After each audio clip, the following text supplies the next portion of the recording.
YouTube channel. आज की video में हम पढ़ने वाले हैं साइबर लॉज इन इंडिया। अगर हम साइबर लॉ की बात करें तो इंडिया में साइबर लॉ है इंफॉर्मेशन टेक्नोलॉजी एक्ट 2000, जिसे हम आईटी एक्ट के नाम से भी जानते हैं। इंडियन आईटी एक्ट 2000, इसमें टोटल 94 सेक्शंस हैं, 13 चैप्टर्स और 4 schedules. Cyber laws in India are primarily governed by Information Technology Act 2000, that is also called IT Act, and its subsequent amendments.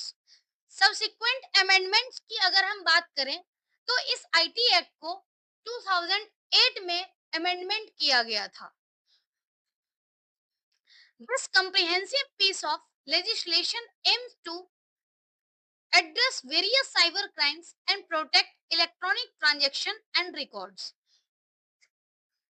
इस आईटी एक्ट का मेन मकसद था कि जितने भी साइबर क्राइम्स हो रहे हैं उसको एड्रेस करना, प्रोटेक्ट करना, और जितने भी इलेक्ट्रॉनिक ट्रांजैक्शन और रिकॉर्ड्स हैं उसको प्रोटेक्ट करना।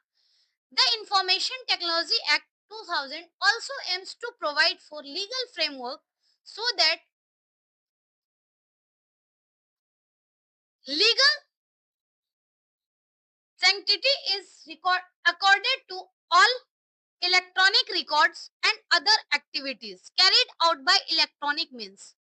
मतलब क्या है कि आईटी एक्ट जो है वो जितना भी इलेक्ट्रॉनिक रिकॉर्ड्स है उसको लीगल बताया था। आईटी एक्ट के तहत अगर जैसे हम किसी भी डेटा को हार्ड कॉपी की बजाय सॉफ्ट कॉपी में भी भेजते हैं तो उसे भी लीगल माना जाता है। The original act contain 94 sections divided into 13 chapters and 4 schedules।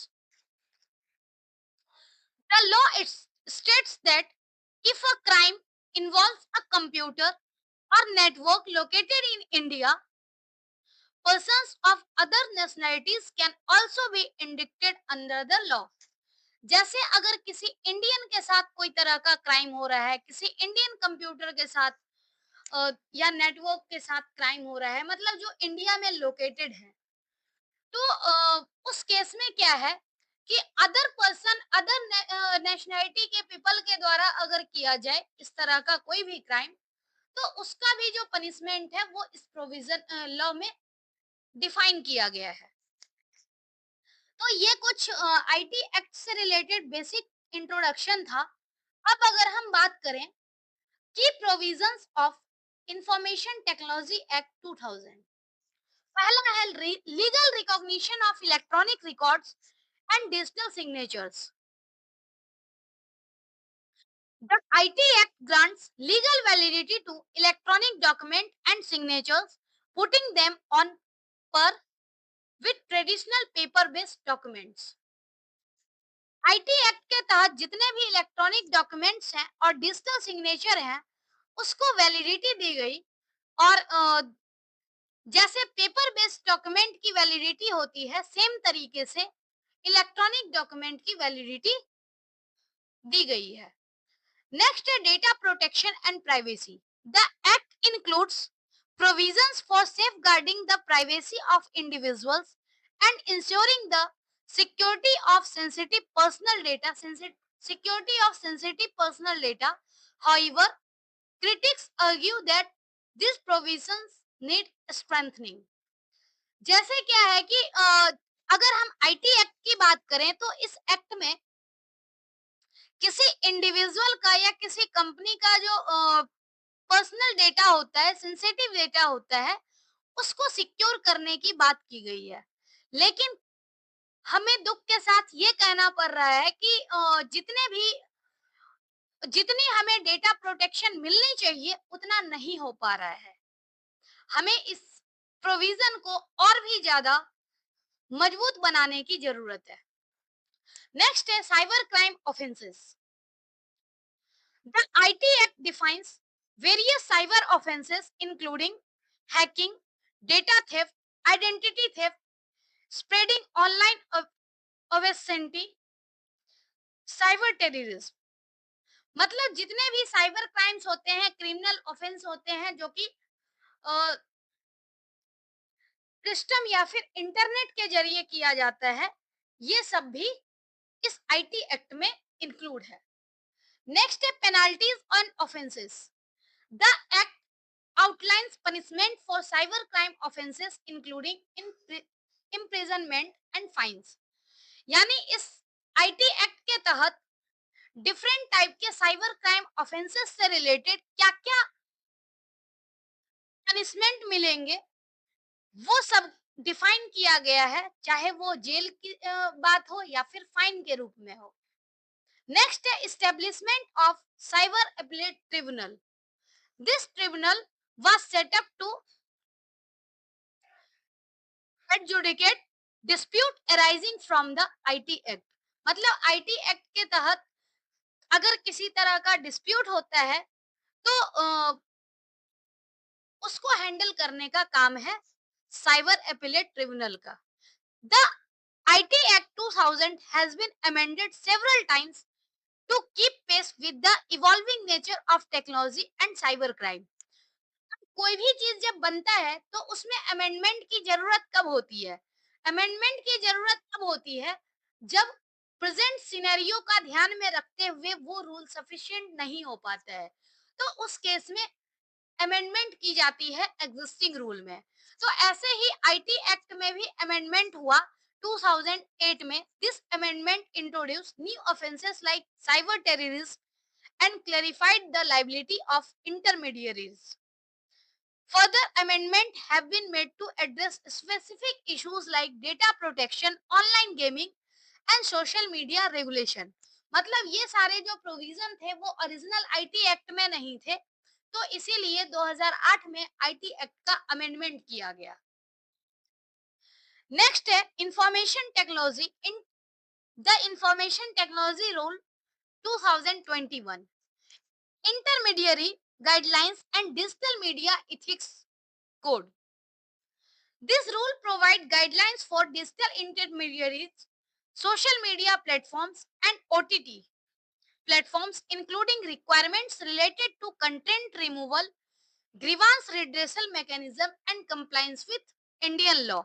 मतलब इस एक्ट के तहत ये डिसाइड किया गया कि अगर कोई तरह का गलत कंटेंट अवेलेबल है इस पर, तो उस कंटेंट को इवन रिमूव भी किया जा सकता है, और साथ के साथ ही ग्रीवांस रिडेशल मैकेनिज्म, ये सब का प्रोविजन इस रूल के तहत किया गया है। These are just few examples. अगर हम बात करें जैसे Netflix, Amazon Prime, YouTube, Disney Hotstar, ये सब कुछ ओटीटी प्लेटफॉर्म है। These are the few examples of section from Indian cyber laws that are commonly used to address cyber crimes। The legal framework of cybercrime in India continues to evolve to address new challenges posed by advancement in technology and digital communication। मतलब जैसे जैसे problems आती जा रही हैं, digital advancement होता जा रहा है, वैसे ही कुछ ना कुछ और क्राइम्स बढ़ता जा रहा है। तो इसमें सारी चीजें जो है इंफॉर्मेशन टेक्नोलॉजी रूल 2021 में डेटा से संबंधित डिजिटल मीडिया से रिलेटेड कुछ रूल्स को डिफाइन किए गए हैं। अगर हमें इसके बारे में ज्यादा जानना हो तो जैसे हम देख सकते हैं, गो टू www.cybercrime.gov.in। ये साइबर क्राइम के ऑफिशियल वेबसाइट है जो गवर्नमेंट ऑफ इंडिया लीड करती है। Go to media gallery and cyber awareness on the home page. Listen to various audio and video resources and check out the messages। मतलब अगर हमें detail में जानना है तो हम साइबर क्राइम की ऑफिशियल वेबसाइट पे जा करके अपनी जानकारी को बढ़ा सकते हैं। नेक्स्ट है द भारतीय न्याय संहिता 2023, जिसको हम बीएनएस कहते हैं। द भारतीय न्याय संहिता 2023 was enacted on 25th December 2023, repealing and replacing the Indian Penal Code 1860, that is IPC, as the new penal code of the country। मतलब जो स्टार्टिंग से हम लोग सुनते आए हैं इंडियन पैनल कोड जिसमें डिफरेंट टाइप के सजा का प्रावधान है, तो उसको रिप्लेस किया गया और इस जगह पर आया भारतीय न्याय संहिता जो कि 25 दिसंबर 2023 को आया था। और इसके तहत 3 लॉ आए, भारतीय न्याय संहिता, भारतीय नागरिक सुरक्षा संहिता एंड द भारतीय साक्ष्य अधिनियम केम इनटू इफेक्ट फ्रॉम जुलाई 1, 2024। मतलब 2023 में, दिसंबर 2023 में ये आ गया था और इफेक्ट में जो आया भारतीय न्याय संहिता रूल वो 2024 में आया 1 जुलाई से। तो इससे पहले मतलब 30 जून 2024 तक जितने भी क्राइम हुए उस क्राइम को हैंडल करने के लिए वो आईपीसी के द्वारा गवर्न किया गया था। अब अगर किसी भी तरह का क्राइम होगा तो वो द भारतीय न्याय संहिता 2023 में जो भी प्रोविजन है उसके द्वारा हैंडल किया जाएगा। अगर हम इसकी बात करें भारतीय न्याय संहिता की, तो इसमें ओवरऑल 20 चैप्टर्स हैं, जिसमें से कुछ हम डिस्कस करेंगे, जैसे offences against women and children. Women and children से रिलेटेड अगर कोई ऑफेंस होता है उसकी बात की गई है।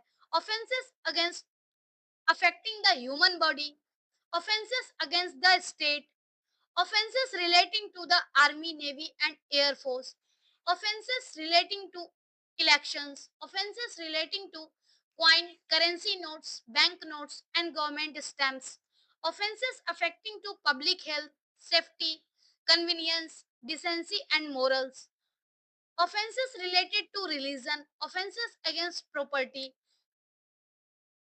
criminal intimidation, insult, annoyance, defamation etc. मतलब जो हमने 20 चैप्टर्स की बात करी है, उस 20 चैप्टर में ये कुछ इम्पोर्टेंट एस्पेक्ट हैं जो कि भारतीय न्याय संहिता में मेंशन किया गया है और इस सभी फैक्ट से रिलेटेड रूल्स बनाए गए हैं और इस रूल्स के तहत ही अब जो भी क्राइम होता है उसे हैंडल किया जाता है। Next, the chapter about offences against women and children murder have been given precedence. Further, the offences against women and children which were scattered throughout the erstwhile penal code 1860 have been brought together and have been consolidated under chapter 5। जैसे Indian panel code में जो भी drawback थे उस drawback को remove करने की कोशिश की गई है इस भारतीय न्याय संहिता में। जैसे विमेन और चिल्ड्रन के साथ ऑफेंस, जो भी ऑफेंस होते थे, मर्डर, ये सबको प्रायोरिटी पर रखा गया। ऐसे ही कुछ जो विमेन और चिल्ड्रन के साथ जो भी तरह के ऑफेंसेस थे उसके लिए जो भी प्रोविजन था आईपीसी में वो स्कैटर्ड था। लेकिन अगर हम भारतीय न्याय संहिता की बात करें तो उसमें सारा चीज एक साथ मेंशन किया गया है विमेन और चिल्ड्रन से related. In same manner the offences affecting human body are also brought up in the order and placed after the chapter on offenses against women and children। मतलब women और children के बाद अगर जैसे human body पे कोई तरह का ऑफेंस होता है तो उसे इसके बाद रखा गया। तो ये कुछ important features हैं बीएनएस के। BNS have been streamlined and it will now consist of only 358 sections as opposed to 511 sections in IPC 1860।